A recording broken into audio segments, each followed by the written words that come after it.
যতক্ষণ পর্যন্ত বিচার খুনিদের দৃশ্যমান না হবে ততক্ষণ পর্যন্ত পূর্বের নিয়মে এই নির্বাচন বাংলার জমিনের ভিতরে হতে পারে না, হতে দেওয়া হবে না। আমরা পরিষ্কার বলছি, এখন কিন্তু সর্বশ্রেণীর মানুষ, সাংবাদিক এবং সর্বমহলে সকলের দাবি হলো পিআর পদ্ধতি নির্বাচন বাংলাদেশে অনুষ্ঠিত হতে হবে। আমি পিআর পদ্ধতি নির্বাচনের মাধ্যমে এই দেশ সুন্দর হওয়া সম্ভব। পেশি শক্তি এবং কালো টাকার দৌরাত্ম্য এবং বিভিন্ন পর্যায়ে যে গুন্ডাদের তাণ্ডব, এটা বন্ধ হওয়ার একমাত্র পদ্ধতি হলো পিআর পদ্ধতি নির্বাচন। যে তিনটা মৌলিক দাবি বাস্তবায়নের পরই এদেশ সুন্দর হওয়ার প্রক্রিয়া, এইটাই সে আমাদের কাছে ব্যক্ত করতে চেয়েছে। এর ভিতরে একটা হলো সংস্কার এবং খুনি গুমি টাকা পাচারকারীদের দৃশ্যমান বিচার, আর এরপরে হলো জাতীয় নির্বাচন। আমি অন্তর্বর্তীকালীন সরকারকে বলবো, আপনি বলেছেন এটার পরেই জাতীয় নির্বাচন, কিন্তু সংস্কার কি হয়েছে? আচ্ছা, দৃশ্যমান বিচার হয়েছে? তা একটাও আমরা হয় নাই জনগণ বলছে। এরপরে আপনি জাতীয় নির্বাচন ঘোষণা করাটা, এটা আমাদের কাছে কিন্তু বিভিন্ন দিক থেকে সন্দেহ তৈরি হয়েছে যে নিশ্চয়ই আপনার উপরে কোনো ধরনের, যেটা আমরা বলবো অশুভ এবং গোপন জিন সওয়ার হয়েছে।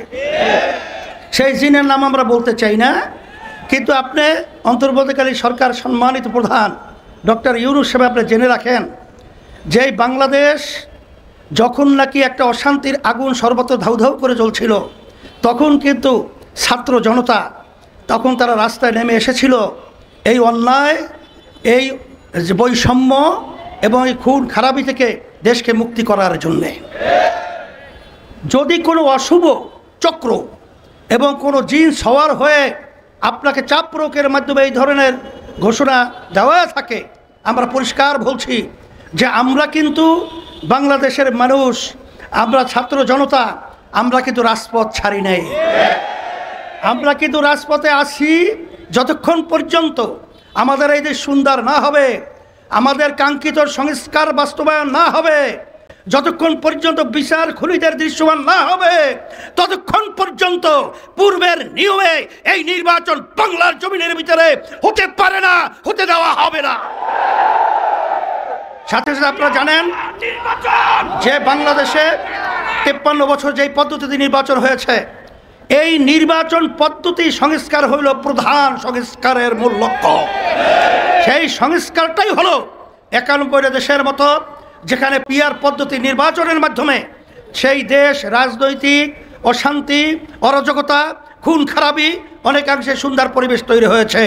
আমরা দাবি করেছি যেই আপনারা দেখেছেন যে আজকে সুজন নামক একটা সংস্থা, তারা সাধারণ মানুষ বাংলাদেশের তাদের কাছে জরিপ করেছে। সেই জরিপের ভিতরে 71% মানুষ তারা পিআর পদ্ধতিতে নির্বাচন চায়। এখনো কি আপনি বুঝেন না? না আপনাদেরকে আরো সুন্দরভাবে বুঝাতে হবে? আমরা পরিষ্কার বলছি, এখন কিন্তু সর্বশ্রেণীর মানুষ, সাংবাদিক এবং সর্বমহলে সকলের দাবি হলো পিআর পদ্ধতি নির্বাচন বাংলাদেশে অনুষ্ঠিত হতে হবে এবং সংস্কার দৃশ্যমান হতে হবে এবং জুলাই সনদ আইনি তার স্বীকৃতি দিতে হবে।